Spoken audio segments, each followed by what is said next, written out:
The summer heat had settled thick over the city, and with it came the hazy chaos of late-night laughter, rooftop parties, and stolen glances. Aria stepped out of the cab, heels clicking on the uneven pavement, as she stared up at the familiar townhouse where her best friend, Leela, lived. The same townhouse that housed memories of sleepovers, heartbreaks, and family dinners, memories that, until now, had never included him. She rang the bell, her heart drumming louder than it should have. The door swung open to reveal Leela's bright smile, followed by an enthusiastic hug that nearly knocked the breath from her lungs. "You made it. You have no idea how much I've missed you," Leela gushed, pulling Aria inside. "I missed you too," Aria replied with a laugh, soaking in the scent of lemon and jasmine, Leela's signature. The house looked the same, cozy yet elegant, except, for one thing, a presence, a tension that brushed Aria's skin like static. And then, as if summoned by the gravity of her thoughts, he appeared at the top of the staircase. Noah, Leela's older brother, taller than she remembered, broader, his dark hair tousled like he'd just run a hand through it, eyes like shadows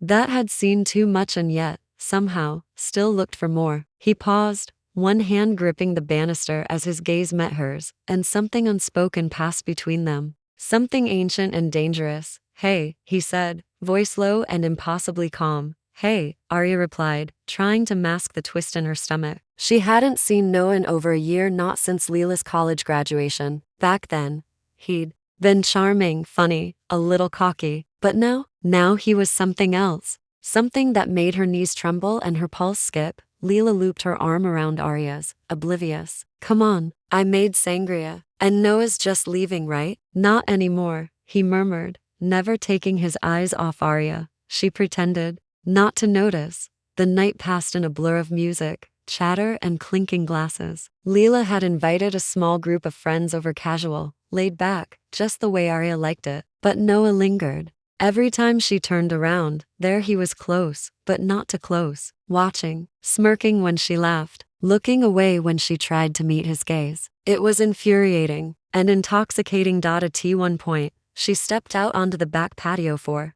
air, the warm breeze brushing against her skin. The door creaked behind her, and she knew it was him before she turned around. "You always did hate crowds," he said, leaning against the railing beside her. "You remember that?" She asked, surprised. "I remember everything," he replied softly. "You used to sit on that swing and read while Leela and I argued about whose turn it was to do dishes." She smiled, the memory vivid. "You always won. I always cheated," he admitted, laughing quietly. The silence stretched, not awkward, but heavy, full. "You look different," he said after a moment. "Grown. So do you," she replied, her voice catching on the edge of something she didn't want to name. He shifted, stepping just a bit closer. "Aria." She turned to face him, her breath catching. The way he said her name, it was reverent, like a prayer he wasn't supposed to say out loud. And before she could stop it, before reason could catch up to desire, he leaned in, his lips brushed hers. Once, just once, barely a whisper, but it shattered something inside her. She pulled back, heart thundering. "We can't. I know. It's Leela. I know," he said again, and his voice sounded like regret wrapped in longing. She turned, practically fleeing into the house, her mind racing. Leela's voice called out, and she forced herself to smile, to act like nothing had happened. But the kiss, if it could be called, that haunted her.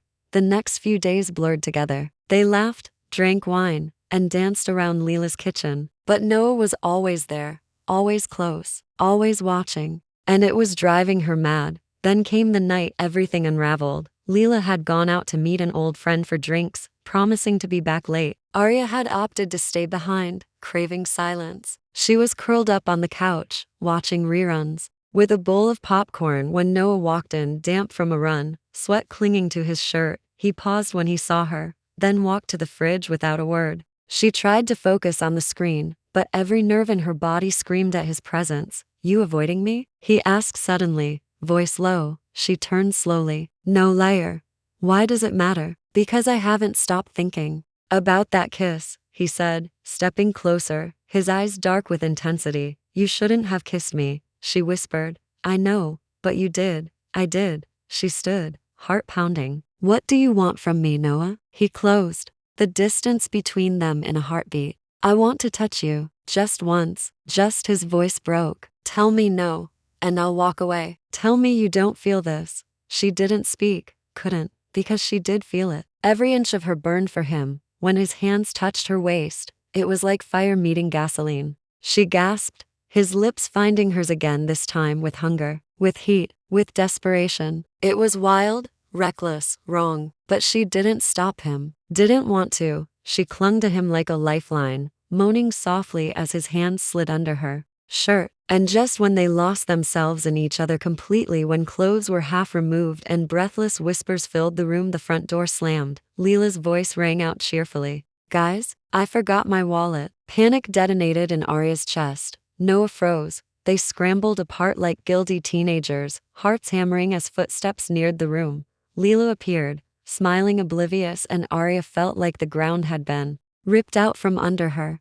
Everything okay? Leela asked, glancing between them. Perfect, Aria lied, swallowing her shame. Just watching a movie. But inside, everything was broken, and forbidden, and far from over. The silence between them after that night was suffocating. Aria couldn't look at herself in the mirror without remembering how Noah's hands had felt on her skin, how her breath had hitched when their bodies collided, how close they'd come to detonating the fragile balance of everything. And worst of all, how much she wanted to do it again. She avoided him like a shadow, weaving lies into her every movement, faking headaches, early appointments, and long walks just to escape the heat he stirred inside her. But Noah wasn't the kind of man you could run from. He didn't retreat. He waited, watched, smolder, it had only been 2 days since Leela had walked in and unknowingly saved them from irreversible damage, and Aria still wasn't sure whether she wanted to thank her or scream. Tonight, Leela had planned another night out with a bigger group, an old friend's rooftop birthday party, and insisted Aria come. Aria had agreed, thinking maybe the change of scenery would help her forget,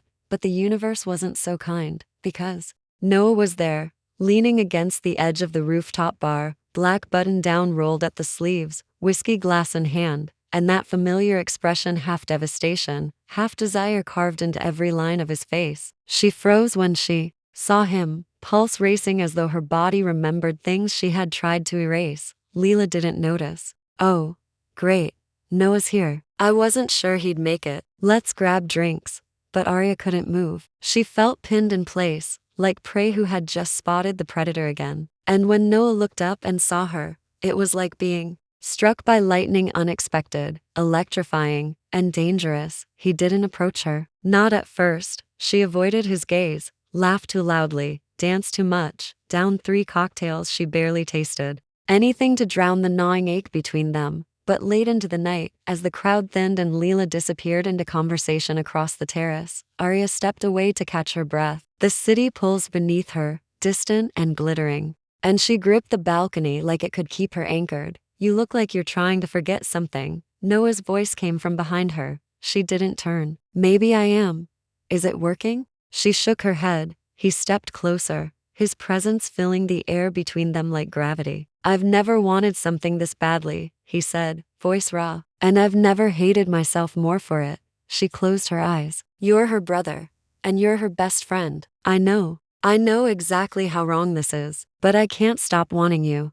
She spun to face him, pain flashing in her eyes. Wanting me isn't the problem, Noah. Wanting me and hiding it, that's what's tearing me apart. He reached out, his fingers brushing her wrist, and it felt like a spark raced through her blood. What if we didn't hide? She blinked. You mean, tell her? I mean, stop pretending this isn't happening. That we're not already into deep panic. Twisted in her chest. She'll hate us. She might, he said honestly. But I can't keep lying to her and to myself. Aria looked at him, heart cracking under the weight of 1,000 impossible choices. And for one fleeting moment, she let herself imagine it. A world where they were free, where Leela accepted it, where love didn't come at the cost of loyalty. But it wasn't real, not yet. I need air, she whispered and slipped past him into the hallway. Outside the rooftop door, she stood against the wall, hands trembling. She didn't know how long she stayed there before she felt him again, Noah's warmth pressing silently behind her. But this time, he didn't touch her. I'm leaving, he said softly. She turned her head, surprised. What? I'm going back to the city for a while. Work needs me, and I think you need space. Her stomach dropped. You're running away? I'm trying not to destroy you, he said, pain tightening his voice. Or her. She opened her mouth, but no words came. Only silence. Only regret.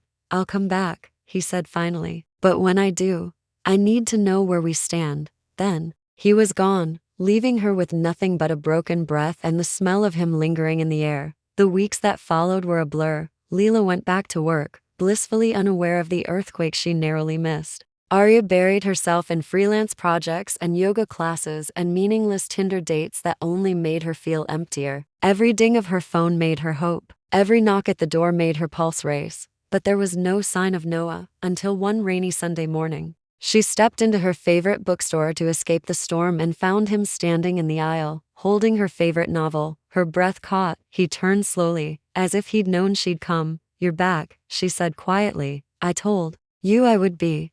You didn't call. I wanted to. 1,000 times. She stepped forward, heart in her throat. Why didn't you? Because I needed to come back with a decision, he said. And I made one. She stared at him, every nerve alive. And I want you, Aria. No more secrets. No more hiding. We tell her. Tonight? She exhaled sharply. You're sure? I've never been more sure of anything. She nodded slowly, fear and relief colliding inside her. Okay. That night, Leela invited them both over for dinner. Pasta and wine and laughter, the usual. Aria's hands shook as she helped plate the salad. Noah kept glancing at her like he couldn't stand the weight of the secret anymore. And then, just as they all sat down, he cleared his throat. Leela, he said, we need to tell you something. She looked up, cheerful and unaware. Okay. He reached for Aria's hand under the table, held it. We've been seeing each other. Silence. The kind of silence that flattens worlds. Leela stared at them, her expression frozen. What? It started a few weeks ago, Aria said, voice trembling. We didn't plan it. It just happened.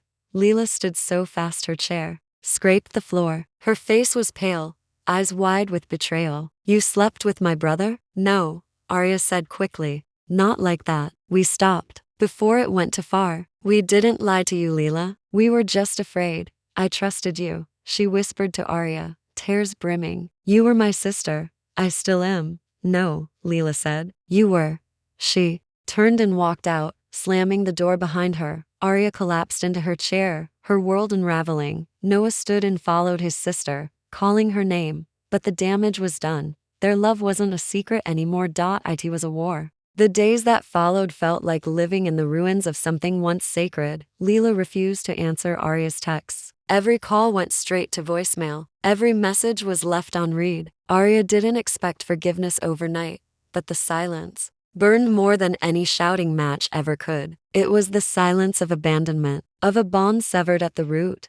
Noah tried, visiting their childhood home where Leela now lived alone, sending flowers, letters, voice messages. Nothing worked, and through it all, Aria felt like a ghost, haunting the edge of two lives she had once called home. The guilt pressed against her like a second skin. She'd chosen love, but had she betrayed friendship in the process? She told herself over and over again that they hadn't truly crossed a line, that they'd stopped before anything truly irreversible happened. But her heart knew better. The damage was real, and it was deep. Noah moved into a small apartment downtown, away from the shared house that once felt like the heart of his family. Aria began spending nights there more frequently, not because it felt like home, but because being with him was the only place the noise inside her quieted, even a little. I hate this, she whispered one night as they lay in bed, her head resting on his chest, the room dimly lit by the golden spill of the bedside lamp. I hate that we have to choose between love and loyalty. You shouldn't have to choose at all, he murmured, kissing the top of her head. But Leela will come around. She just needs time.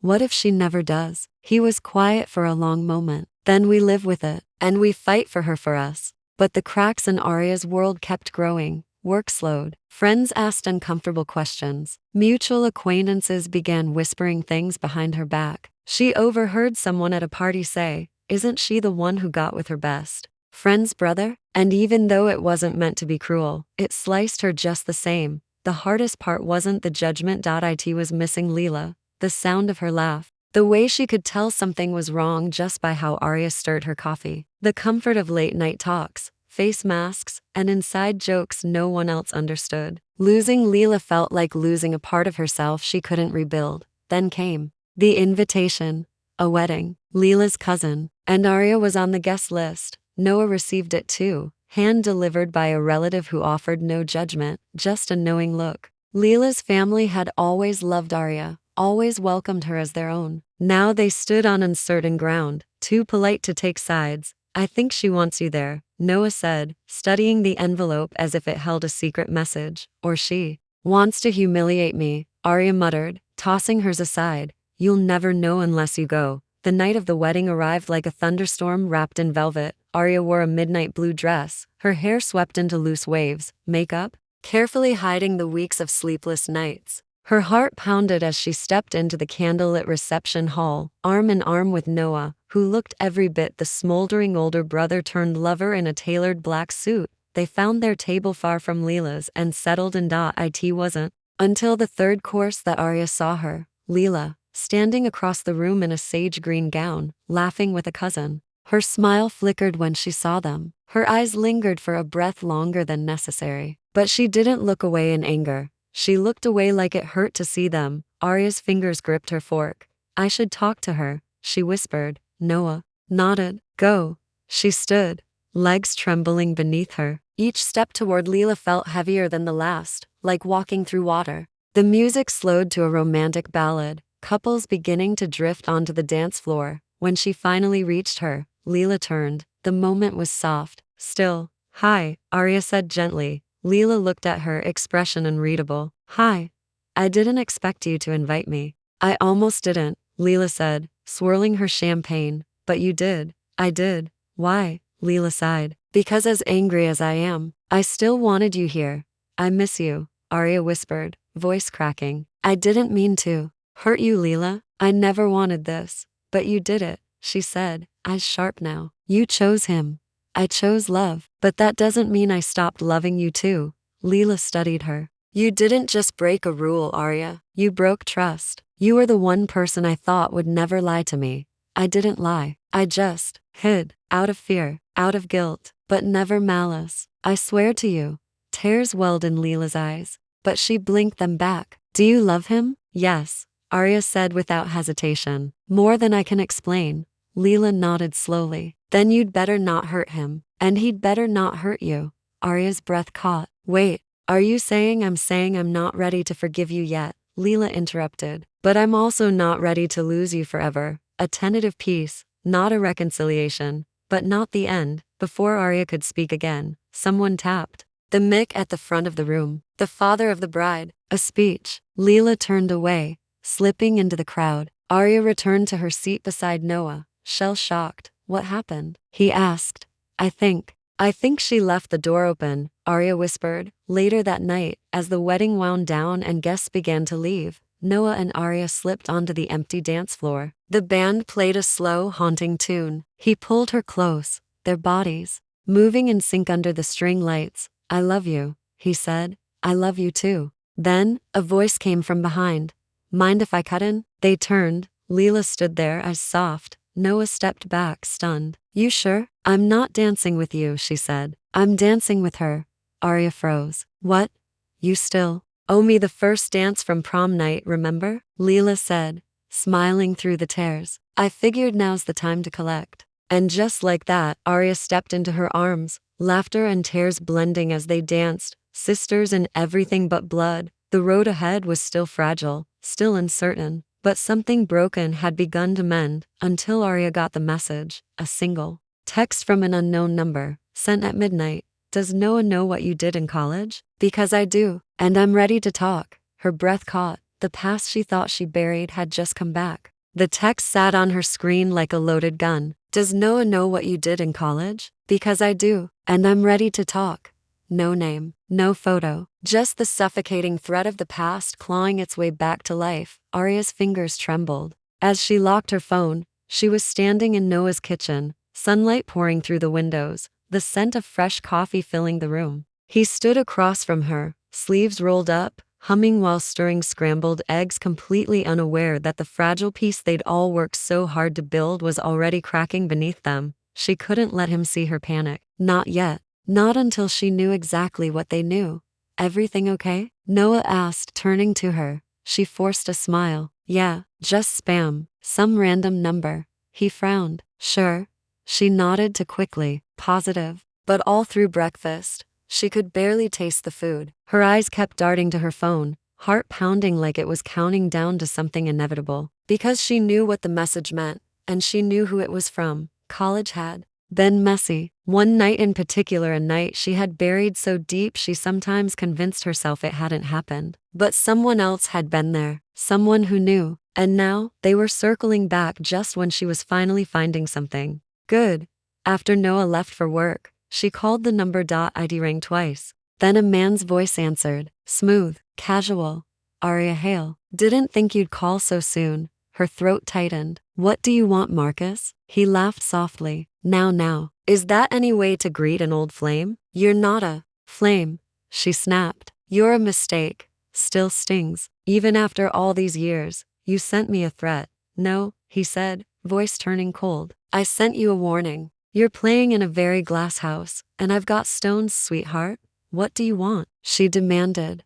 I want a meeting. Tonight, I'll text the address. Come alone. He hung up. She stood in the silence of the apartment, her entire body trembling. The name Marcus Bell hadn't crossed her lips in years. Back in college, he had been charming, manipulative, and relentless. For a few reckless months, they'd been something like a couple until he betrayed her, dragged her into one of his schemes, and left her to clean up the fallout. And now he was back. And he wanted something. That night, she lied to Noah, said she was going out with a friend from work, said it was a last-minute dinner invite, said she'd be home by 10. He kissed her forehead and told her to have fun, and she hated herself for every word. The meeting spot was a dimly lit jazz bar tucked into a basement downtown, all shadows and secrets. Marcus sat at the back, sipping bourbon, the same sly smile curving his lips as if no time had passed. You look good, he said, rising to kiss her cheek. She stepped back. Spare me.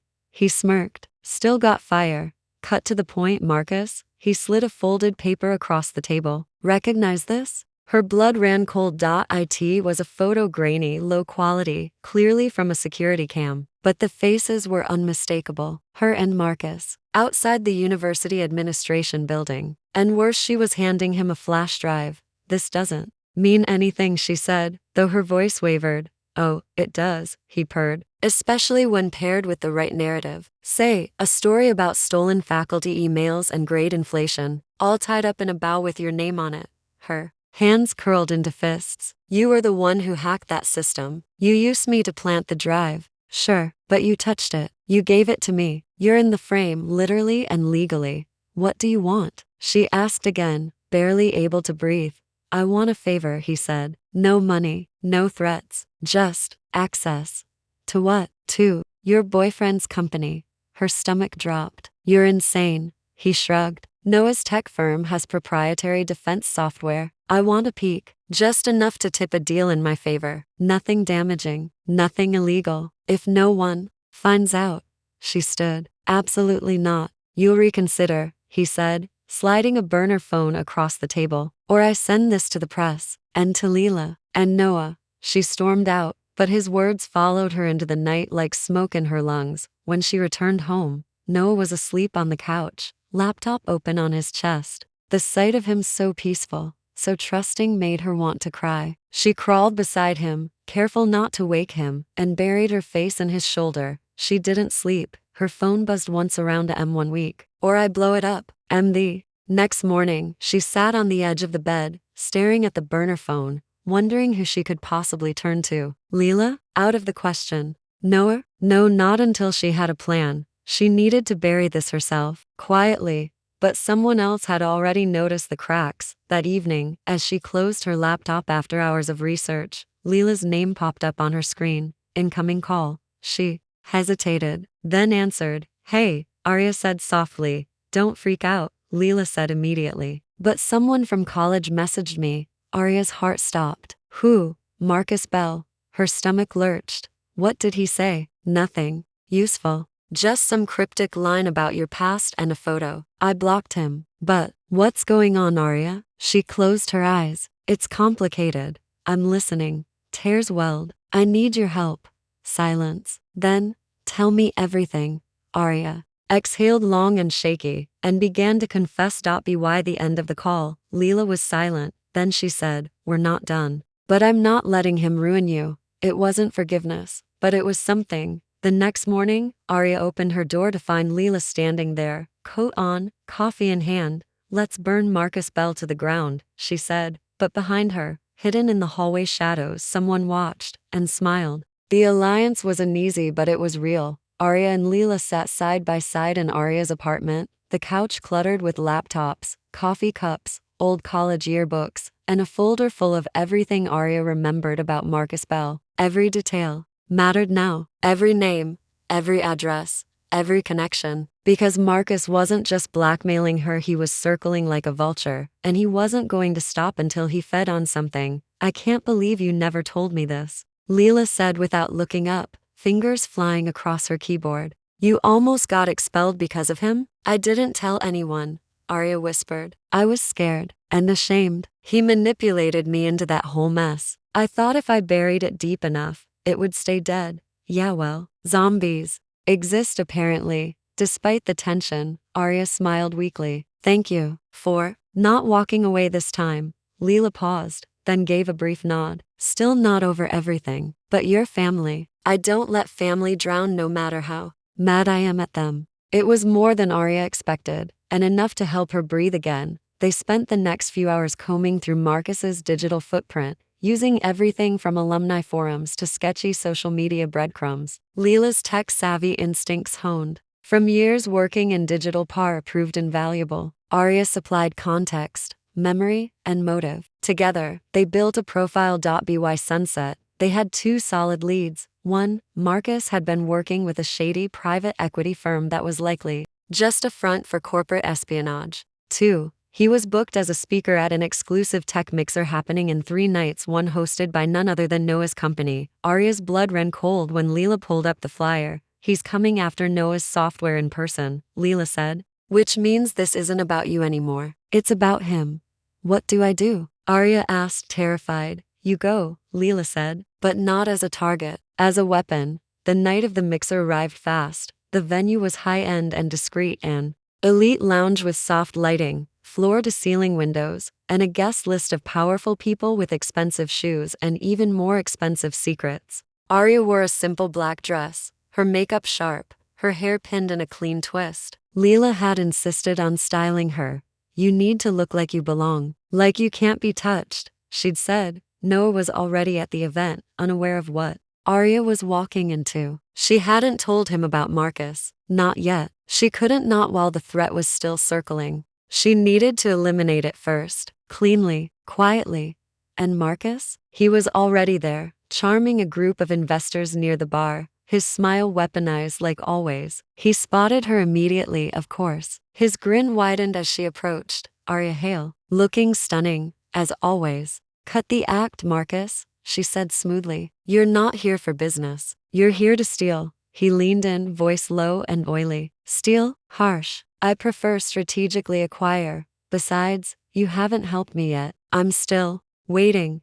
I'm not giving you anything, she said. I'm here to give you one chance to back off. After that, you're done. He chuckled. You don't have anything on me. She slipped a small flash drive into his palm and leaned in close, so it looked like a flirt from afar. That's where you're wrong. He blinked. That drive has every transaction from your equity firm routed through offshore proxies, she said. Shell companies, crypto laundries, all connected back to you. One upload and you're not just canceled, you're arrested. His smile faltered. You're bluffing. No, came another voice, Leela's voice, as she stepped out from the crowd behind him. She's not. Marcus froze. I sent that data to 3 journalists already, Leela said. They're just waiting for a final green light. So unless you want your entire empire dissected in tomorrow's headlines, I suggest you disappear. Marcus glanced between them, fury slowly eclipsing his charm. You little finish that sentence, Aria said, and I'll make sure. Your mother knows the exact nature of your Caribbean shell company. Silence.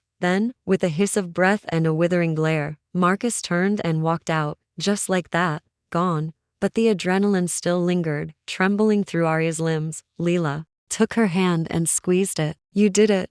No, Aria whispered. We did. Before she could catch her breath, she felt Noah's hand on her waist. He had been watching from the other side of the room, his expression unreadable. Who was that? He asked. Leela exchanged a glance with Aria, then took a step back. I'll let you to talk. Aria turned to Noah slowly. It's a long story. Then tell me. So she did everything. The blackmail, the photo, the college mistake, the fear, the way Leela helped, the sting of shame, the rush of confrontation. She held nothing back. Noah didn't interrupt. He just watched her like he was trying to memorize the exact shape of her regret. When she finished, she looked down. I understand if you hate me, but he gently lifted her chin. I could never hate you. I should have told you sooner. Yeah, you should have, but you didn't run. You fought. You told me the truth. That matters more. Tears welled in her eyes. Then from across the room, the CEO of Noah's company stepped up to the mic to make a toast. Everyone turned, but Noah leaned close and whispered in her ear. I've been thinking about something for a while now. She turned to him, confused. What?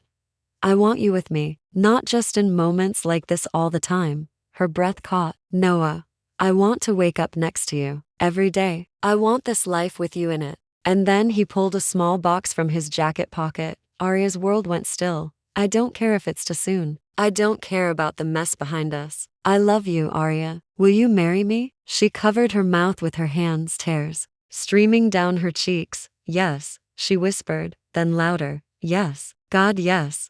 The room erupted in applause. Leela, watching from a distance, wiped her eyes and raised her glass with a tiny smile. The past was behind them, and for the first time, the future looked brighter than ever, until Aria's phone buzzed again. A different number this time. Congrats on the engagement. But Marcus wasn't your only secret. The words on her phone were like a punch to the gut. Congrats on the engagement. But Marcus wasn't your only secret. Aria stared at the message, the echo of Noah's proposal still ringing in her ears, applause fading into a hollow thrum. As dread curled in her stomach, her hands trembled as she slowly lowered the phone. Around her, people toasted to love, to loyalty, to beginnings, but inside her chest, a trapdoor had opened. Noah leaned in, sensing something was off. Everything okay? She forced a smile and slipped the phone into her clutch. Just someone fishing for drama. It's nothing. It was a lie, and she hated that it came so easily. Later that night, after the party, after the champagne,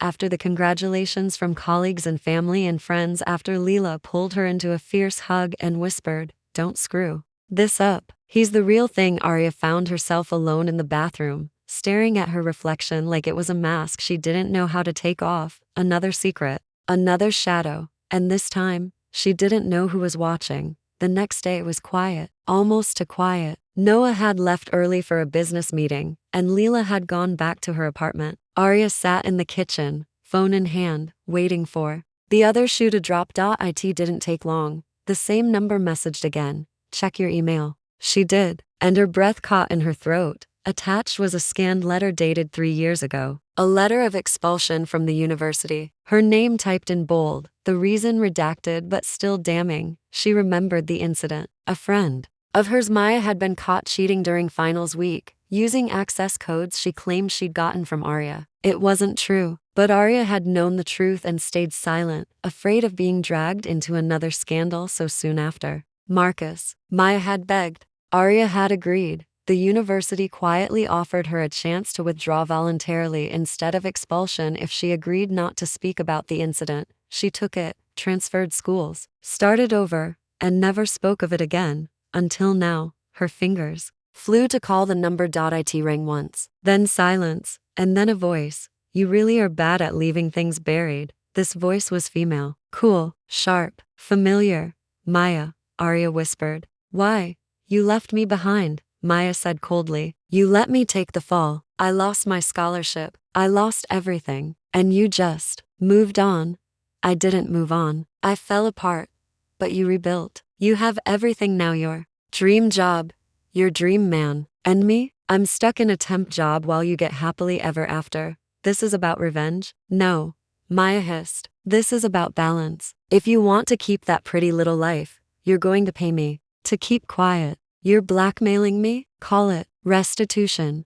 How much? Aria said, stomach churning. 100,000. Transferred discreetly. You've got 1 week. I don't have that kind of money. Then you'd better find it. Click. Aria barely made it through the next hour before everything inside her shattered. She left the apartment, wandered the streets of the city until her heels blistered and her thoughts blurred. She didn't know how long she walked, only that she found herself at Leela's door, rain starting to fall. When Leela opened it, she didn't ask. She just pulled her in, handed her tea, and waited. And then Aria confessed again, this time, about Maya. When it was over, Leela paced the kitchen like a storm cloud. Why does your past read like a vault full of landmines? She muttered. I made mistakes, Aria said. I was young, stupid, scared. Yeah, well, now you're engaged. And this isn't just about you anymore. If this comes out publicly, especially after Marcus, it could damage Noah's entire company. I know, you have to tell him. I can't, Aria said, breaking. Not yet. Not unless I have a plan. Not unless I know how to stop her. Leela sighed. Then we stop her. You and me. Again.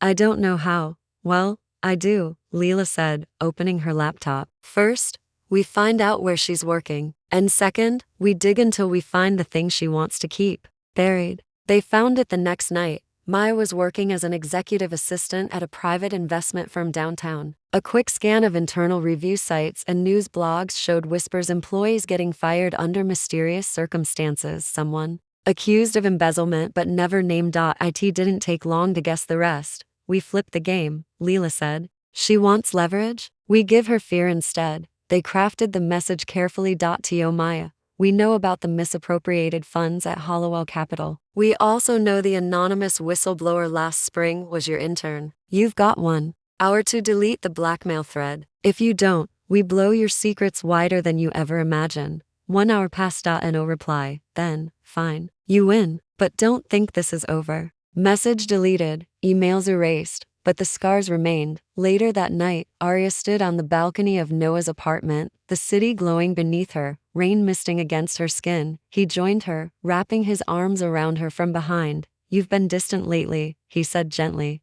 What's going on? She leaned back into him. The past came back to haunt me, but I dealt with it. He turned her toward him. You sure? I'm trying to be. Noah kissed her forehead. Whatever it is, whatever's left. I want you to know I'm not going anywhere. She nodded, tears burning her eyes. I just want peace. You've earned it, he said. But just as the words left his mouth, her phone buzzed again. This time, no number, just one line. You've silenced Marcus. You've threatened Maya. But do you know what Noah has been hiding from you? And suddenly, it wasn't just her secrets at risk. The message hit her like a sucker punch to the chest. You've silenced Marcus. You've threatened Maya. But do you know what Noah has been hiding from you? Aria stared at the screen, blood draining from her face. Her body was frozen, her heart hammering in her chest like it was trying to warn her something's coming, something's wrong. Noah, the one person she trusted more than anyone, the one she had chosen above everyone else. What could he be hiding? She turned to look at him, lying on the couch, absorbed in a work call, one hand running through his hair, the other lazily holding his phone to his ear. He looked the same, sounded the same, but now, with this message burning into her mind, everything felt different. She had a choice. Pretend it didn't matter or find out. Aria chose to find out. That night, after Noah drifted off to sleep, she opened his laptop. The password hadn't changed. A familiar sense of guilt crept in as she tapped the keys, but guilt had never saved her from the truth before. She wasn't going to let it stop her now. Emails, clean, files, work-related. But then, a locked folder on his desktop, Palo Project Archived. She hesitated, then clicked. It asked for a second password. She tried the name of his mother, his favorite childhood dog, her own name, nothing. She was about to close it when a faint memory surfaced. Noah once joked about using the name of the apartment where they first kissed because no one would ever guess romance was the key. She typed it in, Wellspring 517. The folder opened, and inside were contracts, communications, wire transfers. At first, it looked like normal startup noise, funding rounds, investor updates. But then she saw the name that made her blood run cold. Marcus Bell. Her hand flew to her mouth. According to these records, Noah had once consulted for a company quietly, under the radar, that Marcus had been a part of. It was 2 years ago. long before Aria had re-entered Noah's life. But the contracts were real. The signatures matched. Worse, a series of payments had been made just 6 months ago from a shell company. Aria recognized the same one Marcus used for his current front. Noah hadn't just known Marcus, he'd worked with him. Recently, the room spun. She sat on the floor, staring at the screen, everything inside her collapsing. When Noah stirred from the bedroom, she was still there. He stepped into the room, rubbing his eyes. "You're up late." She didn't respond. Then he saw the screen and froze. "You knew him," she whispered, her voice hollow. "You worked with Marcus. You lied to me." "No," he said quickly, walking toward her. "Aria, let me explain." "Don't." Her voice cracked. "Just tell me the truth. All of it, right now." He dropped to his knees in front of her. "I didn't know who he really was back then. He was a silent partner in a firm I consulted for during a rough patch. I didn't even meet him until months later. And when I did, I cut ties immediately." She shook her head. "Then why are there payments dated 6 months ago?" Noah closed his eyes. "He came back, said he had dirt on me from those early deals. Said if I didn't keep quiet, he'd take the company down. I paid him to go away. That's all."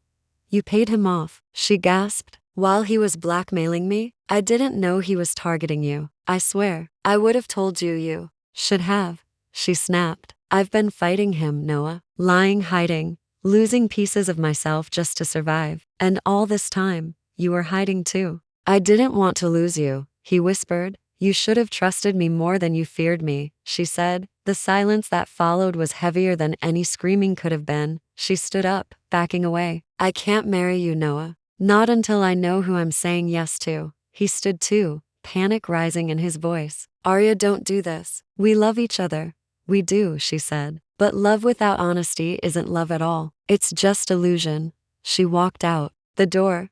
The next week passed like a blur. She stayed with Leela, told her everything. Leela, surprisingly, didn't say "I told you so." She just held her while she cried, while she screamed, while she mourned. Noah sent flowers, letters, messages. She read them all and ignored them until she got the final one, a simple envelope. No return address. Inside was a single photo, Aria and Noah, dancing at the wedding, smiling, lost in each other, and on the back, a handwritten note. "I'll never lie to you again, even if it costs me everything. I love you, not because you saved me, but because you let me save myself." Noah. Weeks later, Aria walked into the same jazz bar where she'd once faced Marcus. Noah was waiting at the back table. She sat down across from him. Neither of them smiled. "I read the report," she said softly. "I know everything. You sold the remaining shares, pulled out of the firm, pressed charges." He nodded. "I had to. For me, for you. I was wrong too," she whispered. "I let fear rule me. I made mistakes. I kept secrets." They sat in the quiet of shared pain. Then Noah reached across the table and took her hand. "What do we do now?" She looked at him, really looked at him, and saw not the man she almost married, but the man who broke and rebuilt and bled for truth. And she smiled. "We start over. No lies, no shadows, just us." He smiled back. "So, can I propose again?" She grinned. "Not until I do." Then she pulled a tiny velvet box from her pocket. Noah blinked. "You didn't." "I did," she said, breathless. "Noah, Hale, will you take a second chance on me?" He laughed, kissed her hand, and whispered, "Always." And as the jazz swelled around them and the weight of the past fell away, Aria knew one thing with absolute certainty. Some love stories are built not on perfection, but on survival. The end.